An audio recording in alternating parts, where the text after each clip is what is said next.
নমস্কাৰ শিক্ষাৰ্থীসকল, আশা কৰোঁ তোমালোকে সকলোৱে ভালে আছা।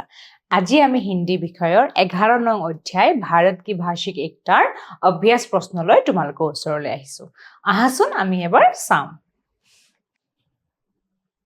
ইয়াতে প্ৰথমতে কি দিছে? पाठ के आधार पर निम्नलिखित प्रश्नों के जवाब दो। पाठৰ আধাৰত প্ৰশ্নৰ উত্তৰ দিবলৈ কোৱা হৈছে। কি কৈছে? संसार का सबसे पहला ग्रंथ कौन सा है? মানে বিশ্বৰ সংসাৰৰ প্ৰথমখন গ্ৰন্থ কি আছিলে? উত্তৰ হ'ব संसार का सबसे पहला ग्रंथ वेद है। ঠিক আছে? সংসাৰৰ প্ৰথম গ্ৰন্থখন কি হয়? বেদ হয়। ঠিক আছে? এতিয়া চাবা कालिदास ने किस भाषा में रचना की थी? মানে কালিদাসে কি ভাষাত ৰচনা কৰিছিলে? ঠিক আছে? कालिदास ने संस्कृत भाषा में रचना की थी। সংস্কৃত ভাষাত কালিদাসে ৰচনা কৰিছিলে সাহিত্যৰাজিসমূহ। এটা গ নম্বৰটো চাবা आर्य मूल की भाषाओं और अनार्य मूल की भाषाओं को दो उदाहरण प्रस्तुत करो। आर्य मूলৰ ভাষা আৰু अनार्य मूলৰ ভাষাৰ উদাহৰণ प्रस्तुत কৰিব দিছে। आर्य मूल में हिंदी, पंजाबी, असमिया ये सब आते हैं। মানে आर्य मूলৰ ভাষাত हिंदी, असमिया, बंगाली, पंजाबी, उड़िया आदि বিলাক ভাষা আহে। और अनार्य मूल की भाषाओं में मिसिंग, मिरी, गारो आदि आते हैं। তোমালোকে आर्य मूলৰ আৰু अनार्य मूলৰ ভাষাসমূহৰ এখন লিষ্ট বনাবা। ইফালে দিবা আৰ্য মূলৰ ভাষা, ইফালে দিবা অনাৰ্য মূলৰ ভাষা। ঠিক আছে?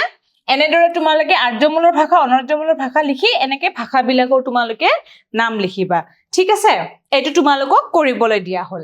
এতিয়া আমি নেক্সট চাওঁ আহা। किन तत्वों के कारण भारतीय भाषाओं में एकता का भाव परिलक्ष्य होता है? उल्लेख करो।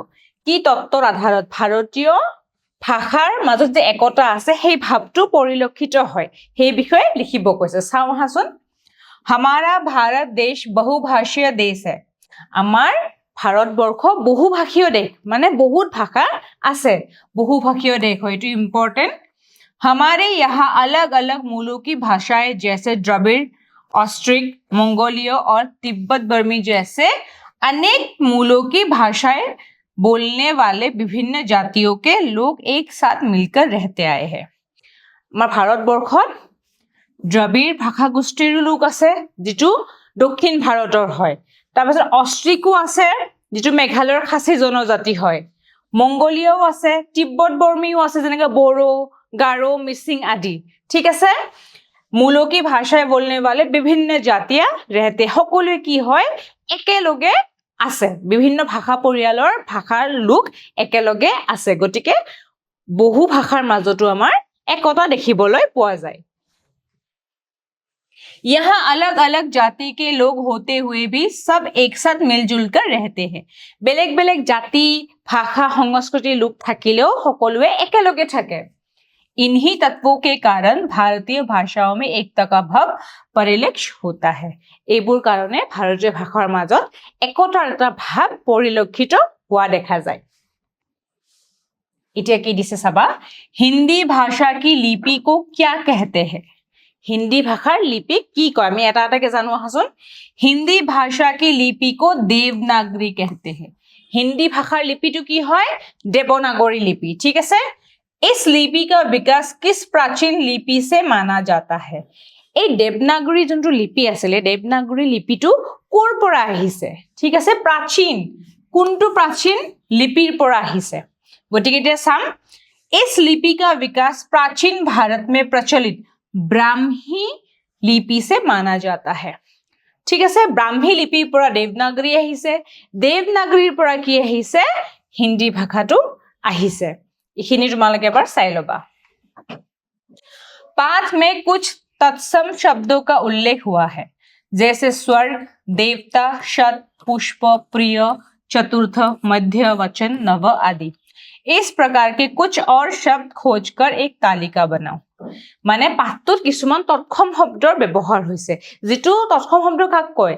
যি শব্দসমূহ সংস্কৃতৰ পৰা একদম একেই হৈ আহে, তাৰ কোনো ৰূপৰ সলনি নহয় সেই শব্দবিলাককে তৎসম শব্দ বোলে গতিকে আমি কিছুমান তৎসম শব্দ চাম অগ্নি আম্ৰ অমূল্য চন্দ্ৰ ক্ষেত্ৰ অজ্ঞান বায়ু ধনু হৰি পত্ৰ আদি তোমালোকে এনেদৰে সংস্কৃতৰ পৰা আহা তৎসম শব্দ কিছুমান নিজে চাই উলিয়াবা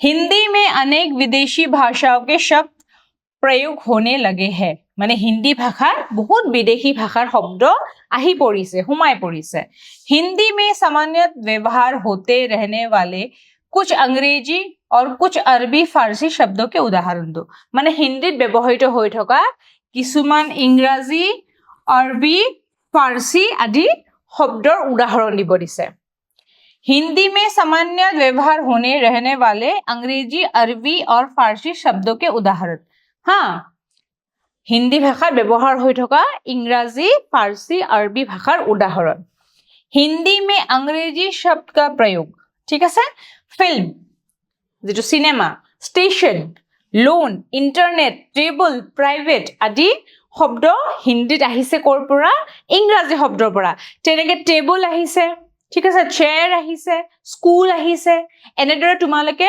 হিন্দী ভাষাত কি কি ইংৰাজী শব্দ আহিছে তোমালোকে নিজে আৰু উলিয়াবা हिंदी में अरबी शब्द का प्रयोग अरबी शब्द कुर्सी फैसला राय दुनिया शाम किताब आदि एबुर अरबी भाषार পৰা हिंदी भाषाলৈ আহিছে এটা এৰে কি দিছে हिंदी में फारसी शब्द का प्रयोग हिंदी फारसी भाषार शब्द की আহিছে কেটামান উদাহৰণ দিছে আদা কবুतर গোলা আৱাজ উম্মেদ গোলাপ আদি ঠিক আছে কবুतर মানে পাৰ গোলাপ মানে আমি যে গোলাপ ফুল কও এ গোলাপ ফুল আমি হিন্দী ভাষাৰ শব্দ বুলি ভাবো কিন্তু কি হয় গোলাপ শব্দটো কৰ পৰা আহিছে ফাৰসী ভাষাৰ পৰা আহিছে এনেকুৱা ইংৰাজী আৰবী আৰু ফাৰসীত বহুত শব্দ আছে যেবিলাক হিন্দী ভাষালৈ আহিছে তোমালোকে তাৰে আৰু लिस्ट এখন বনাবা ইয়াত কি কৈছে आधुनिक भारतीय भाषाओं में सबसे पहले किस भाषा में रामायण का अनुवाद हुआ था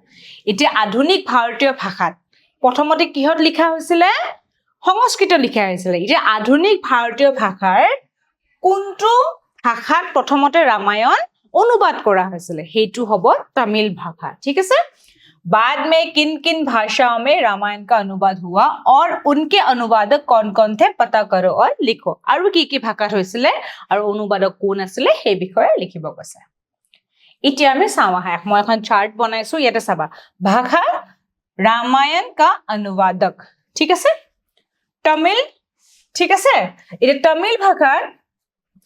তামিল ভাষাত প্ৰথমতে ৰামায়ণ অনুবাদ কৰা হৈছিল কোনে কৰিছিল কম্বনে हिंदी तुलसीदास असमिया माधव कंडली बांग्ला कृत्तिबास ओझा उड़िया बलराम दास मराठी संत एकनाथ नेपाली भानुभक्त आचार्य এই ভাষা কেইটা আছে আৰু ইয়াতে কোনে কোনে অনুবাদ কৰিছে সেই বিষয়ে লিখা আছে তোমালোকে ইয়াত মই কেইটামানহে ভাৰতীয় ভাষা দিছো তোমালোকে নিজে আৰু বেলেগ বেলেগ ভাৰতীয় ভাষাত কি ভাষাত আৰু কোনে কোনে ৰচনা কৰিছিল সেই বিষয়ে তোমালোকে এনেদৰে এখন চাৰ্ট বনাবা ঠিক আছে এটা আমি নেক্সট যাও আহা आधुनिक भारतीय भाषाओं में पारस्परिक अनुवाद होते रहे कुछ अनुदित ग्रंथों के नाम लिखो और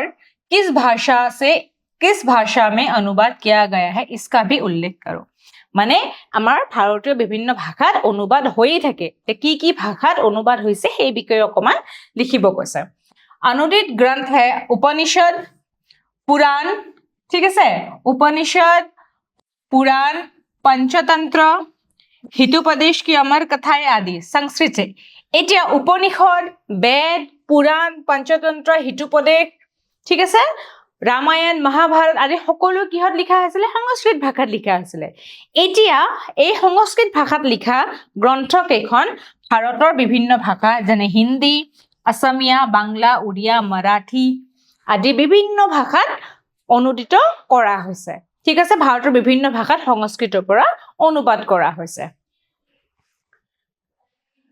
এতিয়া কি দিছে आओ इन तद्भव शब्दों के तत्सम रूप लिखे पिता माता भाई घर हाथ पाँव मोर ठीक है এতিয়া ইয়াতে কি কৈছে যে তদ্ভৱ শব্দ আছে, তদ্ভৱ শব্দটোক তৎসম শব্দলৈ ৰূপান্তৰিত কৰিব দিছে। এতিয়া তৎসম শব্দটো আমি পায়ে আহিছো যে সংস্কৃতৰ পৰা ডাইৰেক্ট যিবিলাক শব্দ আহে সেইবোৰ হ'ল তৎসম শব্দ, আৰু তদ্ভৱ শব্দটো কি হয়, তৎসম শব্দৰ পৰা যেতিয়া সৰলীকৃত হৈ আহে সেইটো কি বুলি কোৱা হয়, সেই শব্দবিলাকক তদ্ভৱ শব্দ বুলি কোৱা হয়। এইটো বস্তু মনত ৰাখিবা, সংস্কৃতৰ পৰা ডাইৰেক্ট যিবিলাক শব্দ আহে, এতিয়া কেনেকুৱা হয় যে ধৰা উদাহৰণস্বৰূপে অগ্নি শব্দটো, এতিয়া অগ্নি শব্দটো অসমীয়াতো আছে, হিন্দীতো আছে, বাংলাতো আছে, হয়নে নাই? গতিকে আমাৰ এনেকুৱা লাগে নে যে আমাৰ অগ্নিটো আমাৰ শব্দ, অসমীয়া শব্দ, বা কোনোবাৰ হিন্দী ভাষী মানুহৰ লাগিব অগ্নিটো হিন্দীৰ শব্দ, উৰিয়া ভাষী মানুহৰ লাগিব উৰিয়া শব্দ, হয়নে নাই? বা বাংলা ভাষী মানুহৰ লাগিব বাংলা শব্দ, কিন্তু অগ্নিটো হ'ল সংস্কৃত শব্দ, যিহেতু সংস্কৃত আমাৰ মূল হয়, গতিকে সংস্কৃতৰ পৰা এই ভাষাবোৰ ডাইৰেক্ট আহিছে। অগ্নি হ'ল তৎসম শব্দ, ঠিক আছে, সেইকাৰণে ডাইৰেক্ট আহিছে, আৰু তৎসম শব্দৰ পৰা সৰলীকৃত হোৱা শব্দবোৰক তদ্ভৱ শব্দ বুলি কয়। এইটো বস্তু মনত ৰাখিবা। এতিয়া চাবা, তৎসম শব্দৰ পৰা তদ্ভৱ শব্দৰ পৰা তৎসম শব্দলৈ গৈছে, ঠিক আছে। পিতা, পিতৃ, ভাই, ভ্ৰাতা, হাত, হস্ত, মোৰ, ময়ূৰ, মাতা, মাতৃ, ঘৰ, গৃহ, পাও, পাদ, ঠিক আছে। একেটা হ'ল সৰলীকৃত, একেটা হ'ল ডাইৰেক্ট সংস্কৃতৰ পৰা অহা, ঠিক আছে। এইখিনি এবাৰ চাবা। याद की दिसे, भारत की विभिन्न भाषाओं में रचित उत्कृष्ट साहित्य को विशिष्ट पुरस्कार या सम्मान से स्वीकृति दी जाती है। ज्ञानपीठ पुरस्कार, साहित्य अकादमी पुरस्कार आदि इस प्रकार के पुरस्कारों के उदाहरण हैं। नीचे दिए गए प्रारूप अनुसार एक तालिका बनाओ। এতিয়া উৎকৃষ্ট সাহিত্যবিলাকক কি জ্ঞানপীঠ পুৰস্কাৰ, সাহিত্য একাডেমী পুৰস্কাৰ আদি পুৰস্কাৰ দিয়া হয়। পদ্মভূষণ, পদ্মবিভূষণ এইবিলাক পুৰস্কাৰ দিয়া হয়। গতিকে কোনে কোনে পাইছে কিহৰ বাবে এবাৰ আমি চাই লওঁ। ইয়াৰ দিছ ইজ ভাষা, অসমীয়া কি ভাষা, সাহিত্যকাৰ, আৰু কি পুৰস্কাৰ পাইছে। যেনেকৈ উদাহৰণস্বৰূপে ডক্টৰ বীৰেন্দ্ৰ কুমাৰ ভট্টাচাৰ্য কি পাইছে, জ্ঞানপীঠ পুৰস্কাৰ পাইছে। তেনেদৰে আমি আৰু চাম। ইয়াত দিছে চোৱা, অসমীয়া ডক্টৰ বীৰেন্দ্ৰ কুমাৰ ভট্টাচাৰ্য জ্ঞানপীঠ পুৰস্কাৰ। অসমীয়া এই ভাষাটো দিছে সৈয়দ আব্দুল মালিক পদ্মশ্ৰী পদ্মভূষণ। অসমীয়া নিৰুপমা বৰগোহাঁই সাহিত্য একাডেমী অসম উপত্যকা সাহিত্য। অসমীয়া সত্যেন্দ্ৰনাথ শৰ্মা অসম প্ৰকাশন পৰিষদ। অসমীয়া অম্বিকাগিৰি ৰায়চৌধুৰী সাহিত্য একাডেমী। এনেদৰে এইটো কেৱল অসমীয়া ভাষাৰহে আছে, তোমালোকে আৰু বিভিন্ন ভাষাৰ ওলাব পাৰিবা। এনেকে চাৰ্ট বনাই ল'বা যে ভাষাটোৰ নাম, সাহিত্যকাৰৰ নাম আৰু কি পুৰস্কাৰ পাইছে সেই বিষয়ে তোমালোকে অধিক তথ্য সংগ্ৰহ কৰিবা। আশা কৰোঁ তোমালোকে এই গোটেইখিনি ভালদৰে বুজি পাইছা। তোমালোকে ঘৰতো অলপ চেষ্টা কৰিবা। আজিলৈ ইয়াতে এৰিছোঁ, ধন্যবাদ।